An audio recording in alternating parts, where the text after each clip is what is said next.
Matthew 26:38. Sinabi sa kanila ni Jesus, "Ako'y halos mamatay sa tindi ng kalungkutan. Maghintay kayo rito at samahan ninyo ako sa pagpupuyat." Loneliness and isolation. Thank you, Father, that you are with us, you are in us, and you never leave us. Sa sandaling ito, Panginoon, kami po ay nagpapasakop, humihingi ng kaliwanagan, karunungan, at mangusap kayo sa amin para mga pang-araw-araw na buhay namin ay maiayo namin sa iyong kalooban. Be our preacher, our teacher, our healer. We seek you. Thank you, Father, in the name of your Son, Jesus. Marami mga tao kuminsan nagsasabi nila halos mamatay sila sa lungkot. Sabi ni Jesus, nung siya ay magdarasal sa halamanan ng Gethsemane, ganun din. Matthew 26:38, He said to them, "My soul is overwhelmed with sorrow to the point of death. Stay here and keep watch with me." These two sentences will give us a great insight into how to handle deep loneliness and isolation. But suffice to say, Jesus knew extreme sadness. Alam niya ang pinakamatindi, pinakamalalim na lungkot, na halos pa nga, sabi niya, ay ikamatay niya. Mark 15:34, And at 3 p.m, Jesus cried out in a loud voice, my God, why have you forsaken me?" At nung malalagot ang kanyang hininga, ay naramdaman niyang nalagot din ang kanyang pakikipag-ugnayan sa Ama. Jesus knew extreme rejection, extreme isolation. Mga problema natin mga tao, ang ating isolation, rejection, and loneliness, dinaanan na lahat ni Jesus yun. At kaya na tayo, gusto niya tayong tulungan. Jesus understands and can help those who are burdened with isolation and loneliness. At maaaring yun ay tayo o mga taong mahal sa atin sa buhay o pareho. Loneliness is a silent epidemic. Naglalabanan ng marami mga bansa sa number 1 position sa dami ng nagpapakamatay taon-taon. Suicide is on the rise. And even in our happy nation and among our happy people, it is becoming a situation. Knowing and understanding loneliness could help much. Our own loneliness and that of people who are close to us. But loneliness is a subjective, personal, private experience. No one can be truly be sad for you. Only you can be happy for you and can be sad for you. May nakikiramay lang, nakikihati, nakikitulong, pero ikaw lang talaga ang makababatid at makalulutas ng iyong sariling kalungkutan. Proverbs 14:10, Each heart knows its own bitterness, and no one else can share its joy. So wala talagang tunay na pwedeng humati sa iyong lungkot at saya, kailangang ikaw ang gumawa ng paraan tungkol dyan. Kanya-kanyang puso, kanya-kanyang dala. But of course, we people around can help one another how to ease the burden and how to make the burden lighter. Loneliness is a reality among many people. It's only a matter of time before people would be lonely. So understand loneliness. Among the many phenomena in our lives, it's one that should be understood well because it's one that keeps coming back. It's one that is very threatening or even very presently real. But loneliness, according to many studies and our very personal experience tells us that it is mainly caused by separation. Physical separation from people who matter, mental, emotional, and spiritual separation. Kaya kung minsan may kasama ka pero malungkot ka rin kasi magkalayo ang loob nyo. Meron naman, iisa ang loob nyo pero magkalayo ang katawan nyo kaya malungkot pa rin. Maraming formula ng ending malungkot ka. At pati ang spiritual separation natin from God can cause a lot of complications that are not so easily identifiable na yun pala ang dahilan. Western civilization has a very clear history of separation. Nung una, ang lahat ng mga tao sa balat ng lupa, puro pamilya lang, tribo-tribo. Sa ating sinaunang kasaysayan, barangay, hanggang doon lumaki ang ating community and not beyond that. Kaya nanatiling mas malapit tayo sa isa't isa. But during the European Renaissance, in the 14th to the 17th century, nagsimulang maglayo-layo ang isip ng mga tao kasi mayroong mga rumunong, naging mga experts sa sciences, sa philosophies, at naiwan nila yung mga asawa nila, kamag-anak nila, o community nila, nagkaroon ng mga ganong klaseng separation. In the Industrial Revolution in Europe that happened from 1760 to 1840, there was a lot of separation kasi nung araw ang mga tao, farmers lang lahat, or hunter-gatherers. Pero nung nagkaroon ng Industrial Revolution, nauso ang mga factories, nauso ang mga cities, marami mga tao sa mga malalayo, mga liblib na lugar, isa sa kanila ay pupunta sa city, sa factory para magtrabaho, nagsimula ang paghihiwalay. Sa atin din kasaysayan, ang ating mga kababayan at mga ninuno ay magkakasama lang sa baryo, doon kay sinilang, doon ka lalaki, doon kay papanganak, doon ka manganganak, doon ka mamamatay, doon ka ililibing, kayo-kayo lang. And there was no sense of separation. Pero uso yung mga galleon trade, ang ating mga tripulante, sumasakay sa barko, 1 taon, 2 taon nakasakay doon, nagsimula yung mga paghiwa-hiwalay na hanggang ngayon, very clearly seen sa ating overseas contract work phenomenon. Na nearly every household has somebody abroad. That there's probably no Filipino na wala siyang kaibigan o kakilala na hindi nagtatrabaho sa barko or abroad. So, totoong-totoo sa atin ang paghiwa-hiwalay. At dahil doon, maraming kalungkutan. Yung iba, iniimpit na lang, itinatago, pero meron. Yun namang iba, buong dramang ibinubulala sa airport. Tuwing aalis ang mahal sa buhay. So, pero meron. But loneliness is a biological function. In fact, it's a biological warning, like hunger is. Sana hindi na lang nakakaramdam ng gutom. Blessing makaramdam ng gutom. Kasi warning yon ng nature na kailangan na ng katawan mo ng pagkain. Kasi kung hindi ka na warningan, hindi ka nagugutom, hindi ka kakain, bigla ka nalang mamamatay. Ganon din ang kalungkutan. Blessing siya dahil siya isang biological warning. Bakit siya blessing? Loneliness makes you pay attention to the pressing physical needs of yours. Ano yon? Pinag-usapan natin na ang una sa lipunan, nung na-develop ang mga tao, mga closely knit families lang, mga tribe.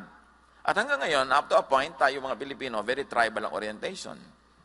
To the point that we are not thinking in terms of nation, we're thinking in terms of our barrio, of our region, of our family. So, malapit pa tayo sa ganung form. But this kind of social structure knows that survival is in numbers, in cooperation, in the family, in the community, in the tribe. Kaya pag ikay nasa baryo, lalo't mas liblib, mas nakikisama ka sa kapwa. Dahil sa baryo, kung manganganak ka, wala ka namang kotse, kung pasakayin ka nung kapitbahay mong may tricycle at dinala ka sa clinics, pasalamat ka. Kaya habang di ka nanganganak, paano yung pakisama mo sa kanya dahil may tricycle siya eh? Interdependence. Pag kailangan, pag may namatay, mag-abuloy ka. Para ikaw namatayan, mag-aabuloy din sila. So, may ganun tayo. Yung closest ng family ties natin, may economic dimension yan. Kaya pag yumayaman na ang mga tao, tumitira sa mga lungsod, hindi na sila nakikialam sa neighbor nila. Kasi may sarili-sarili silang kotse, hindi nila kailangan makisakay. May sarili-sarili silang ulam, may sarili-sarili silang hanap buhay, nagiging mas interpersonal, mas less personal, and that's also a climate for more loneliness. Unless city people are able to recreate the tribe and invent their own tribes. Kaya may mga tribe ng mga nag-exercise sa plaza. May mga tribe ng mga ganito at ganun ng interest. Kasi you always recreate the small tribe. Because there's security in such a setting. Ngayon, pag nalulungkot ang tao, ibig sabihin, kulang ka sa tribe. It's a warning. So, in this context, aloneness is a biological danger. It's biologically dangerous. Bakit? Kasi yung survival mo depends kung may mga tutulong sa'yo, may support system ka.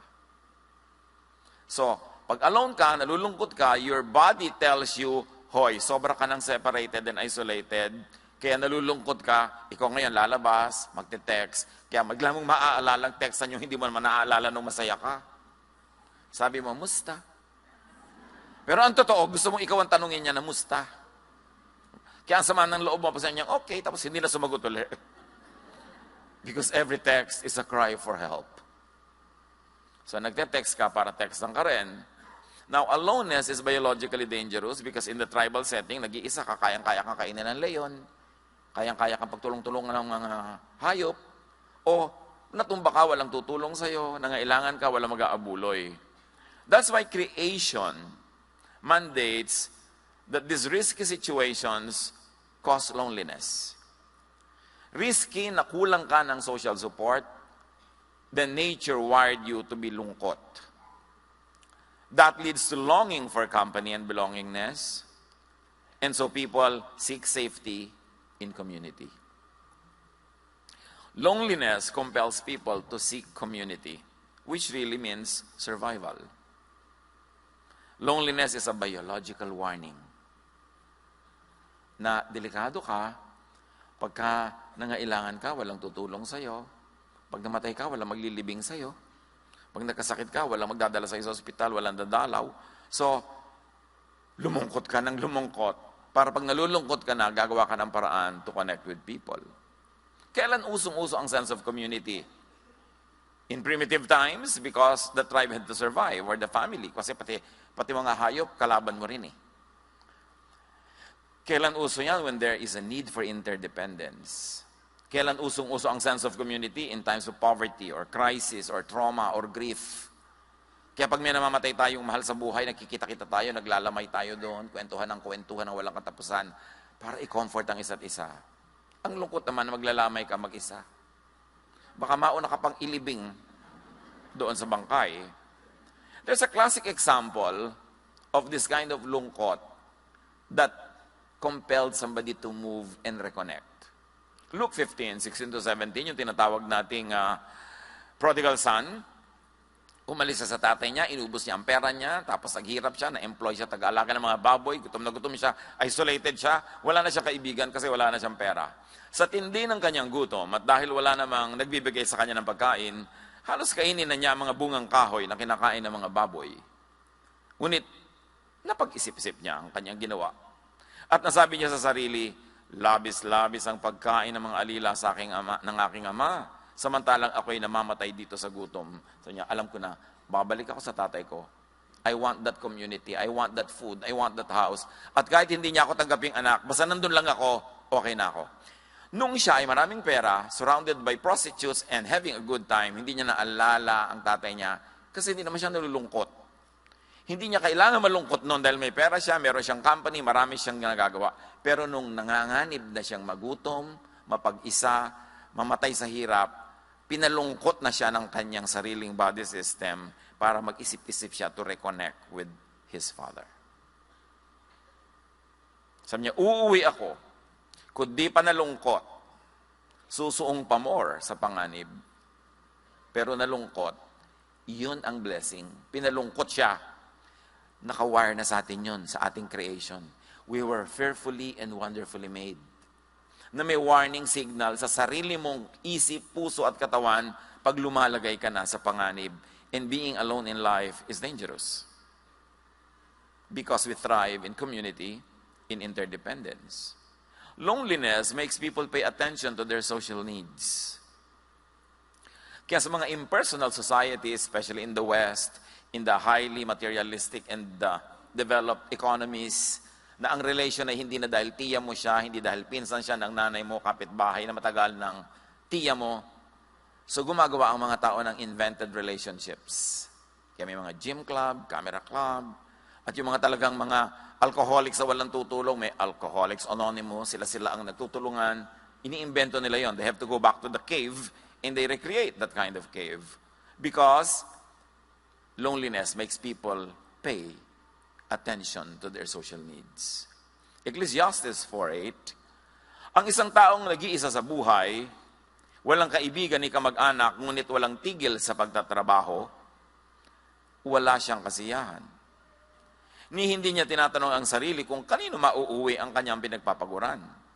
Ito man ay walang kabuluhan, isang miserableng pamumuhay. So ipinakita dito, okay, so ang dami-dami mong pera, Pero kung ikaw ba ay nakakomatose o ikaw ba ay naulyanin, yung pera mo nasaan? Sino magwi-withdraw? Sino magbabayad ng mga bayarin mo? Kailangan mo pa rin ng mga tao. Kaya sabi niya, dapat hindi ka ganyan. Kahit marami kang kinikita, dapat may tao pa rin sa iyong paligid. So the misery of aloneness is meant to compel people to seek company. Dito ngayon maraming napapariwara. Kasi kung minsan sa lungkot, hahanap na lang ng unang dadaan na nakapula. Pagka wala si Mr. Right, si Mr. Right now na lang. Yung kahit sino na lang, filling the blanks. At doon marami nagkakamali.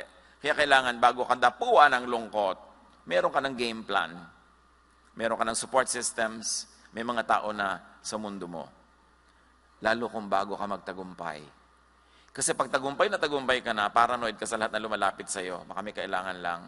Kaya mahalaga, bago ka magtagumpay, bago ka maging binibining kangkungan, bago ka maging super bilyonaryo, meron ka ng close friends. Nung pag-elementary, nung high school. Kasi pwede mong pagtiwalaan na nung walang-wala ka pa, kaibigan mo na siya. Importante yung ganong support systems. Now, the misery of aloneness compels us to seek company. Social need is related to survival.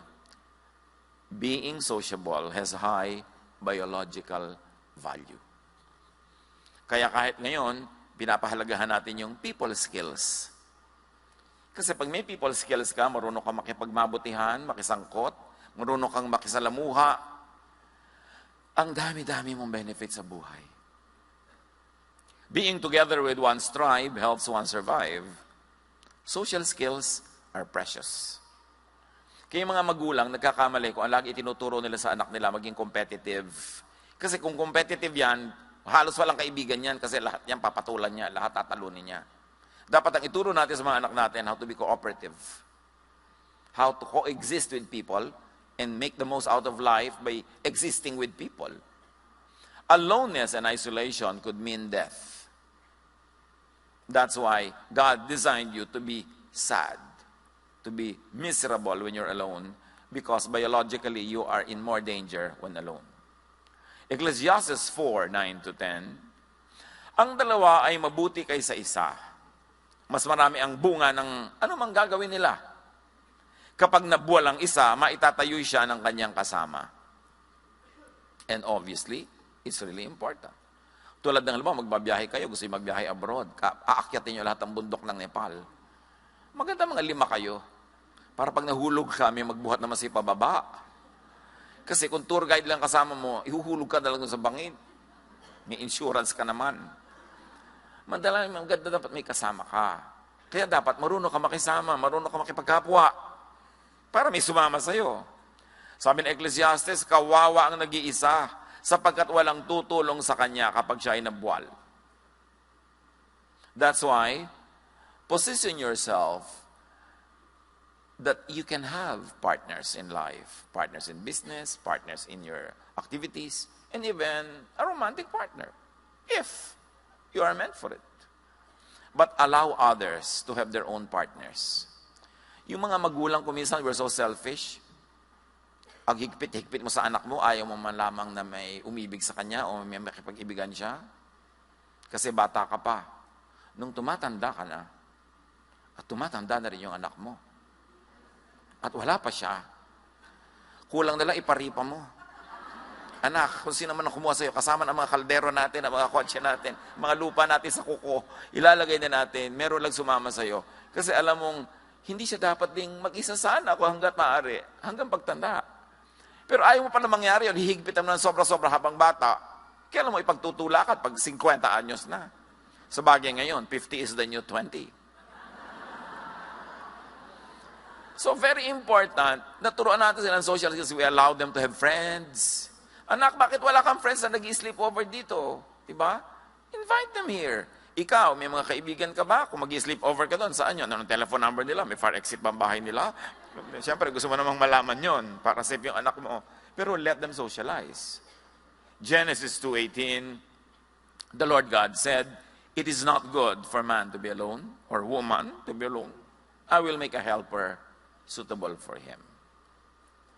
So creation and nature rewards collaboration. Kita nyo sa ating mga baryo, umuso yung bayanihan, Kasi tulungan, kasi wala nang may pera eh. Ang mga may pera lang noon yung mga landed class, but 90% of the people walang pera. So we perfected bayanihan. We perfected abuluyan. Bakit po 12 araw na hindi pa nililibing ang patay? Wala pang pambayad ng nicho. Diba? Kakabaan mo pa yan. Tulungan ng tulungan. Because nature rewards collaboration. Kahit sa mga hunting societies, hindi ka pwede mag-hunt mag-isa. Dapat 5 kayo, 10. Pati sa mga halaman, sa mga hayop, mahalaga yung may mutualism na relationship. Both of you benefit by being together. Or at least commensalism, one benefits and the other is not bothered. Pero pagka parasitism na yan, hindi na maganda yung kanyang relationship. One benefits and the other is destroyed. Teamwork is always rewarded, kahit sa sports. That's why even in the church, unity is important. Because when people are united, they're always stronger together. Ecclesiastes 4:11-12, kung malamig ang panahon, maaari silang magtabi sa higaan upang parehong mainitan. Ngunit saan siya kukuha ng init kung nag-iisa siya? Pero dito naman sa worship, magdala kayong jacket, huwag kayong sumiksik sa katabi nyo, no? Lalo kung hindi naman niya kayo pinapasiksik. Pero ito, may mutual consent na magsiksikan. Kung ang nag-iisa ay maaaring magtagumpay laban sa isa, lalo na ang dalawa. Mas magtatagumpay sila kung dalawa sila. Ang lubid na may 3 pilipit na hibla ay hindi agad malalagot. So mahalaga, meron kang karamay. Friends multiply our joy and divide our sorrows. So it's important na marunong kang makitungo. Proverbs 18:1, ang taong makasarili ay humihiwalay sa karamihan at salungat sa lahat ng tamang isipan. In other words, sabi ng Proverbs, yung sobra kang selfish, abnoy. Hindi natural yan. Dapat hindi ka selfish. Dapat give and take. Dapat nakikipagmabutihan ka kasi for survival niya at mo, you need to have people around you. Creation wired the brain to feel pain in aloneness. Kaya kung nag-enjoy ka laging alone, as in extended aloneness, extended enjoyment, hindi na yan normal. Because we were wired to feel pain in aloneness so that we will relieve the pain by seeking company. It means cooperating with others. It means enhancing your chances at survival and even at thriving. Loneliness is meant to stop and to minimize behavior that isolates people. Kaya ka pinapalungkot ng Diyos para tigilan mo ang paghiwalay sa kapwa-tao, humanap ka ng koneksyon. That is why rejection and isolation hurt. Bakit pag may nagre-reject sa'yo, nasasaktan ka? Kasi we were wired by God to want to be accepted. Because when we are accepted, we are safer because we are with the group.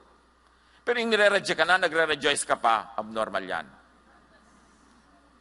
Or pride na lang yan, ayaw mo lang aminin. Kaya masakit yung nire-reject ka. And yung sakit na yon ang magtuturo sa ating makibagay, makisama sa tama, para hindi tayo ma-reject. At stronger tayo pag meron tayong support system. Jesus took up and endured extreme isolation and loneliness so He can save us from it. Salamat.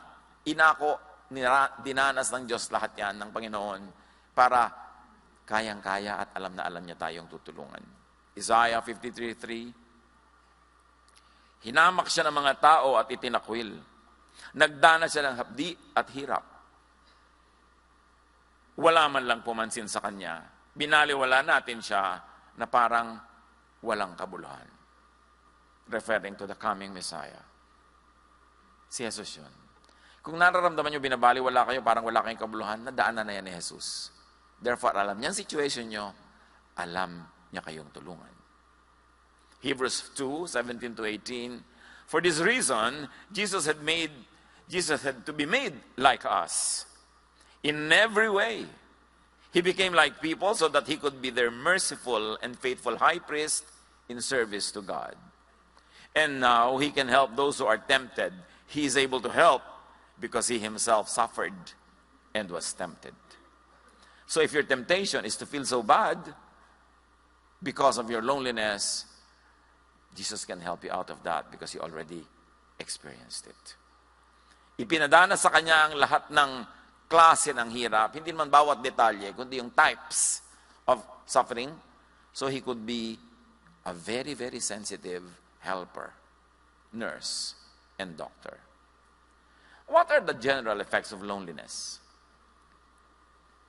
Loneliness makes people age quicker. Yung ang bilis tumanda. Mahirap na tumanda ka bigla kung masaya ka. Kaya alam mo ko yung misis, nagpo-problema dahil yung asawa niya, ang daming kulasisi. Ang tanda ng itsura. Maliban nila, of course, meron siya mga regimen na napatatakpan ng technology. Yung kanyang lungkot. Pero alam yung, bakit ganyan ang itsura ng pinsan natin? Siguro nang bababae asawa niyan.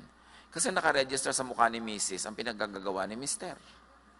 Mabuti na lang, may mga exercises na ngayon na pwede nang imitigate yung ganung mga effects. But loneliness makes cancer deadlier. Yung may cancer na nga, tapos malungkot pa, mas mahirap tablan ang mga pagpapagaling at mas mabilis lumala. This is science. Researchers show us. Loneliness makes Alzheimer's advance faster. And loneliness makes the immune system weaker. Pagka ang lungkot-lungkot mo, may humatching lang 3 meters away, nahahawa ka. Pero pag ang saya mo, kahit bugahan ka dito, siya ang natutumba. Kaya mahalaga sa tao, masaya. Diba? Kasi pag masaya ka, yung immune system mo mas malakas.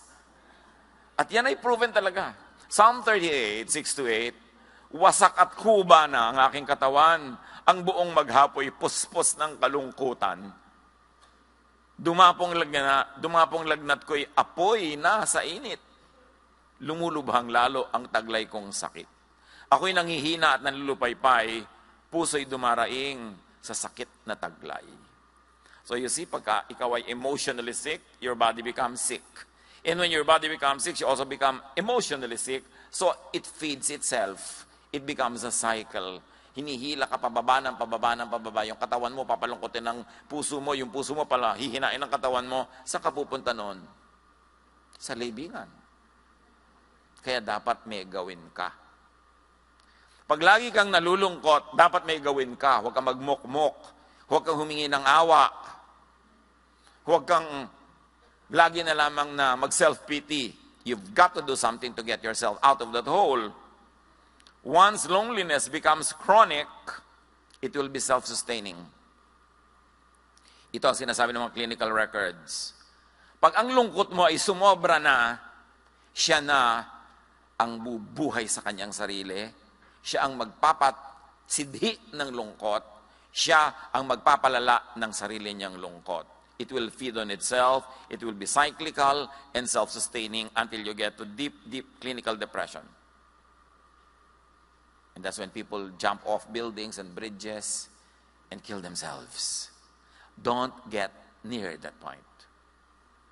Kailangan kontrahin mo ang iyong mga lungkot. Now, how loneliness works for the worse. Paano ba nagpapalala yan? Physical and social pain send messages to your brain. May physical pain ka, emotional pain. It sends signals to your brain. And prolonged feelings of loneliness is read by the brain as threat. Pag lagi kang malungkot, ang reading ng brain threat. You are under threat. No?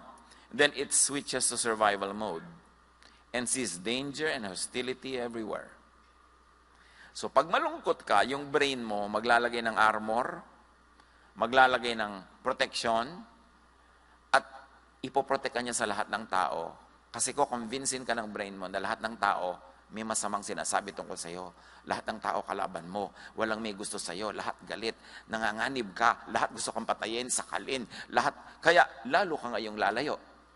That's why loneliness feeds itself. Because when you're very lonely, you become defensive. And when you are defensive, you drive people away. Kaya magiging cyclical. Because the lonely person is suspicious, unfriendly, defensive, offensive, and hostile. Mabangis, madaling magalit, madaling magsuspetsa, wala pinagtitiwalaan. Ganun pag malungkot. A sure formula for more isolation. Psalm 38, 17-20. For I am about to fall, and my pain is ever with me. Many have become my enemies without cause. Those who hate me without reason are numerous. And remember, this could only be a guni-guni. Perception ng isang taong sobrang malungkot. It need not be real. Pananaw yan. It need not be factual. But when you're lonely, you become paranoid. Lahat ng ginagawa ng tao, ang reading mo, niloloko ka, pagsasamantalahan ka. Kaya yung mga nalungkot dahil minsan nabigo sa pag-ibig, lahat ng mga dumadapong ngayon sa kanya, binubugaw na. Kasi nakahalik siya ng palaka, hindi naging prince. Nagkaroon pa siya ng kulugo. Ngayon, dumadating na yung talagang palaka na prince, dinataboy mo pa. Siyempre, sometimes in life, you kiss so many toads before it turns to be a prince. Minsan naman, wala. Talagang kulugo. But you must never stop trying. Di ba? Don't live in the la mode. Kasi pag nasa the la mode ka, nagsara ka na eh. Parang ayaw mo nang mabuhay. Hindi mo na binibigyan ng sarili mo ng chance. Verse 20, those who repay my good with evil, lodge accusations against me, though I seek only to do what is good. Yan ang perception ng isang taong depressed. Bait-bait ko naman, masama sila. Inaapi nila ako. Pagka hindi ka nabate, ini-stab niya ako. Ayun naman pala, hindi ka lang talaga nakita. Pero laging pangit ang interpretation. Kasi nga yung loneliness mo, papalonelihin ka niya lalo. Hanggang magising ka sa katotohanan na kailangan mo siyang talunin, pero may mga iba, hindi nagigising, sila'y natatalo. Loneliness makes people assume the worst of other people's intentions. Ang malungkot, suspicious, paranoid, mapagbintang. Because of this perception of a hostile world, lonely people can become more self-centered and isolate themselves even more. That's why it feeds on itself. Psalm 102, 6-8, tulad ko'y mailap na ibon sa ilang, para akong kuwago sa dakong mapanglaw. Ang aking katulad sa hindi pagtulog, ibon sa bubungang palaging malungkot. Sa buong maghapon, ang kaaway ko, nililibak ako. Ito yung perception ng taong depressed. Mukha na akong ibong puyat. Mukha akong butiking Pasay. Diba? Mukha ka ng tiriringgay. Talaga kung ano na nangyayari sa'yo. At pag hindi mo yan kinorek, ang susunod na level ng depression, pinapabayaan ng tao ang kanyang hygiene. Hindi na siya nagsasepilyo. Hindi na siya nagsa-shampoo. Hindi na siya nagsusuklay. Hindi na siya nagbibihes. So alam mo, grabe na depression mo ha. Amoy lupa ka na. Ang gagalit sa'yo yun, pagka gano'n, dahil nga paranoid siya. Pero danger sign yan. Mga kapatid, life is the primary duty of life. So when a person does something against life, like against eating, against enjoyment, against hygiene, the person is committing suicide. Slowly. Kailangan sensitive tayo sa ating mga kasama sa bahay. Mami, bad breath po si daddy, baka po depressed. Anak, nobyo ko pa lang, bad breath na siya. So, hindi yan depression. May gano'n naman, huwag kayo mag-overreact. Pero bantayan ninyo ang inyong mga kasambahay. Kasi kung minsan, clueless tayo, nagbibigti na pala. Importante to be open-minded. Feelings of isolation leads to tension and sadness, which makes you focus your attention selectively on the negative. Pagka-depressed ka at malungkot, lahat ng tingin mo negative. May suot kang lenses na dark, and the world is dark. Not because it is, but because you make it dark with your perception. Feelings of isolation makes you think negatively about yourself and others, and it leads to more isolation. This becomes more and more severe that you may find it harder to escape without professional help. Kaya pag kami sobrang ng depression, sobrang ng lungkot, kailangan na ng clinical intervention. It's good to see a psychiatrist. It's good to see a professional counselor. Sometimes you need chemical intervention, medication, to balance the blood. There are recent studies that now people can be restored without chemical intervention, but still in experiment stage. Kaya napaka-importante yung medication, proper food, proper nutrition to balance the blood. At least physically mabalance ka para ma-induce yung mind mo na maging balance din Because the cycle has to be broken somewhere. If you cannot break it in the physical, you have to break it in the emotional part. But you have to break into the person. Any of those entrance points would do. Kaya mahalaga rin yung spiritual experience. Yung naging makadiyos ka, naging prayerful, nagkaroon ka ng ministry, nagkaroon ka ng mission, para ma-break yung cycle mo na pababa. Kailangan merong pumigil doon saan man effective at the moment. Loneliness, isolation from people, limits and minimizes or stops your interaction with friends. And there's a warning. If you're always declining invitations, you could be depressed. Iba-ibang excuses mo dyan. Busy ako, marami akong trabaho, ma-traffic, tinatamad ako. Pero what's wrong with you na ayaw mong dumalo sa kasalan? Masaya naman. Liban na lang yung talagang sobrang American accent na MC. Bakit ayaw mong pumunta sa patay? Di ba? Mga kaibigan mo yan, dapat ka makiramay. But ayaw mong pumunta sa birthday party, kainan, sayahan. So, if you are turning down more than 80% of invitations from people that you care about or people who care about you, count it as a warning. Dahil ang gusto mo, magbukmok, mag-isa. Yun nga yung sinasabi noong verse na binasa natin. Payaman ka ng payaman, trabaho ka ng trabaho, mag-isa ka naman. Bakit? Ano ang nangyayaring deception in your life? When you decline invitations, warning. But there's a deeper warning when you no longer receive invitations. Dahil nagsawa na ang tao sa decline mo. Hindi ka na iniimbita. Lulubog ka ng lulubog sa aloneness. Pagka hindi na rin nakikisalamuha sa iyo yung iba, tulad ng ayaw mo makisalamuha sa kanila, now the outside world has become a manifestation of your thoughts. Yung loob naging labas. Sa loob at labas ng bayan kong sawi. Sabi ni Balagtas. Kasi yung niloloob mo, pagka nangyayari na sa labas, nailipat mo na sa labas, yung dati, personal reality mo lang. Dahil ang labas sumusunod sa loob. Matter obeys thought. At pag laging ganun ang thought mo, susunod ang physical world mo dyan. So help yourself. And help people when you see this happening. Remember, loneliness is a blessing. It is a warning that you should connect with people. That you should build bridges instead of walls. Sabi nga ng isang cheesy na poster, people are lonely because they build walls instead of bridges. It's a sign. Get out of loneliness if you are in it. Get people out if they are in it. And you can help them. Get rid of its cause. You must question loneliness. Pag nag-iisa ka, ang lungkot-lungkot mo, ayaw mong makisalamuha, dala ka sa mga tao, ayaw mong makapagmabutihan, you must not accept that. Question it. Psalm 42:11, why, my soul, are you downcast? Para pamewangan mo yung sarili mo. Bakit ka ba nalulungkot? Anong dramang bukid dyan? Tigilan mo yan. Why so disturbed within me? Put your hope in God, for I will yet praise Him, my Savior and my God. So, labanan nyo siya. Ba't ka ba nalulungkot? Anong arte mo? Tumigil ka. Dapat ganunin mo ang sarili mo. Pero huwag mong gawin yun dun sa pasyente. Kasi baka lalong malungkot. Medyo dapat mas bula-bulahin mo muna siya. Huwag man biglang ganun dahil baka lalong ma-depress. So sa sarili mo, you can do that. And change your loneliness mindset. Alam niyo ba na may mga mindset na talagang nakatugma para lumungkot? Pinapakinggang tugtog, malungkot.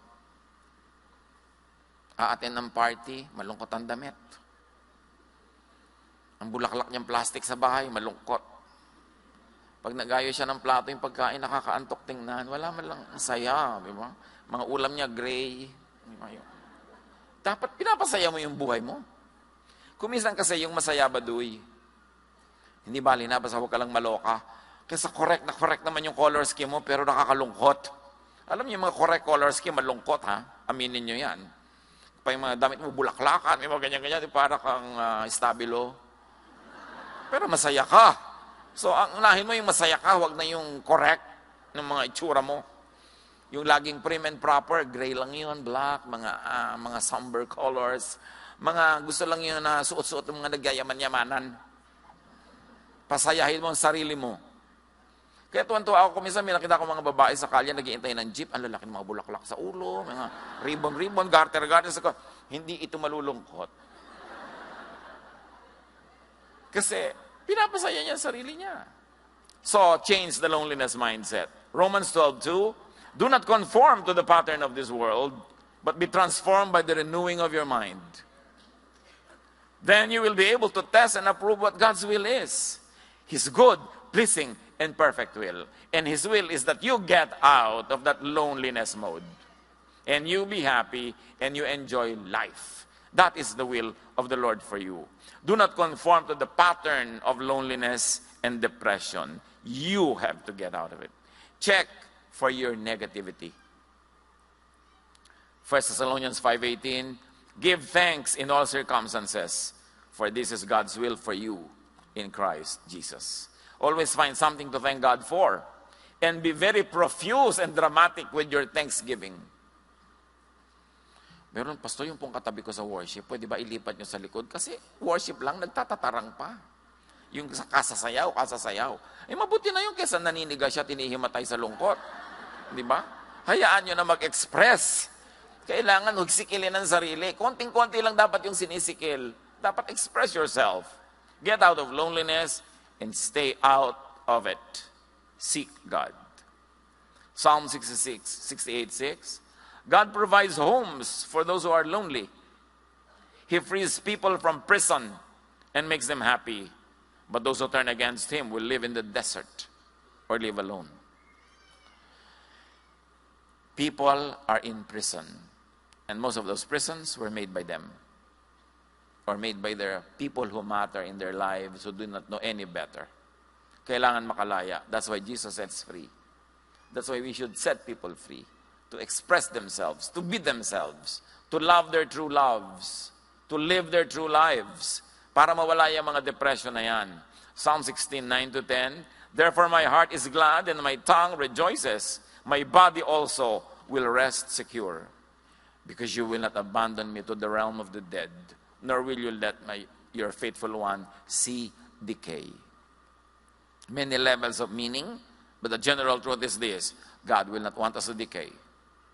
God would like us to be fresh. And His blessing is new every morning.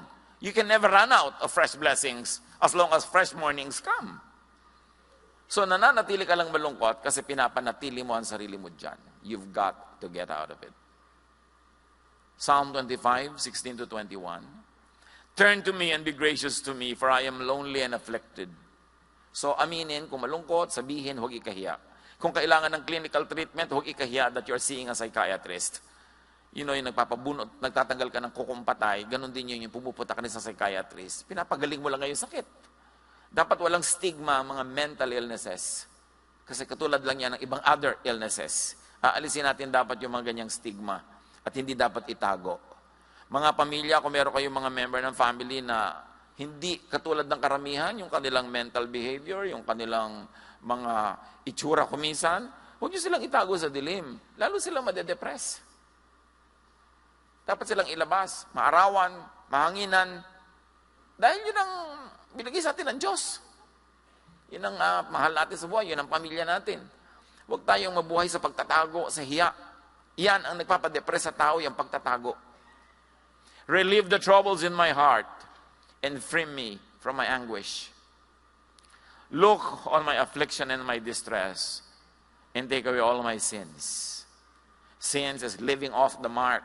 It doesn't have to be immorality. It doesn't have to be doing bad things. Sin is living off the mark. Dapat nandun ka kung anong tinakda sa'yo, kung anong binigay sa'yo, yun ang ibuhay mo. When you're outside of it, that is sin. Hindi kailangan laging immorality ang sin na yan. Pagka hindi ka nabubuhay according to your design, according to how God made you, and you were wonderfully made, sala ka. Yun na nagkakasala. Sa Laguna, sa Batangas, sa Cavite, pag sinabing mali, ay, sala. Hindi ibig sabihin kasalanan.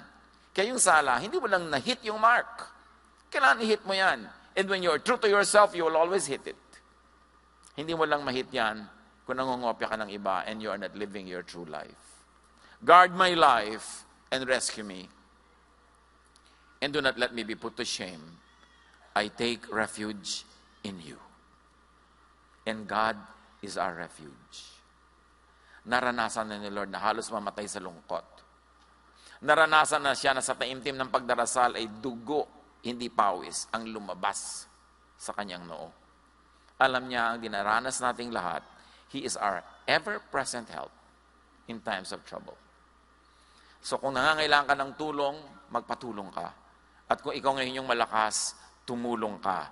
That is the importance of interpersonal relationships.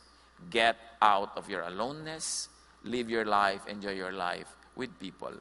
May mga nakakadala, pwede mo silang iwasan, pero hindi ibig sabihin lahat nakakadala. Kung may nagkamali sa'yo, may sumugat sa damdamin mo, pwede mong iwasan kung paulit-ulit, pero hindi mo itatrato ang lahat ng tao sa mundo na katulad nun. Huwag mong sisingilin si Pedro sa utang ni Juan. At lalong-lalo, huwag kang mabubuhay na dala kasi magsasara ka para sa marami pang pagpapalang naghihintay na dumating sa buhay mo. My integrity and uprightness protect me because my hope, Lord, is in you. Dear Lord, teach us to hope in you. Sa mga kalungkutan na personal, sa kalungkutan ng iba naming mga mahal sa buhay, turuan mo kami magdamay-damayan, magtulungan, tigilan ng mga pagkukunwari, mga pagbabalat kayo, maging totoo para makalaya. At sa paglayang ito makahinga ng maluwag, kami maarawan, kami ay mahanginan at makapamuhay ayon sa iyong magandang kalooban. Pagbulay-bulayan natin ang mga kahulugan ito sa buhay natin at sa buhay ng mga mahal natin.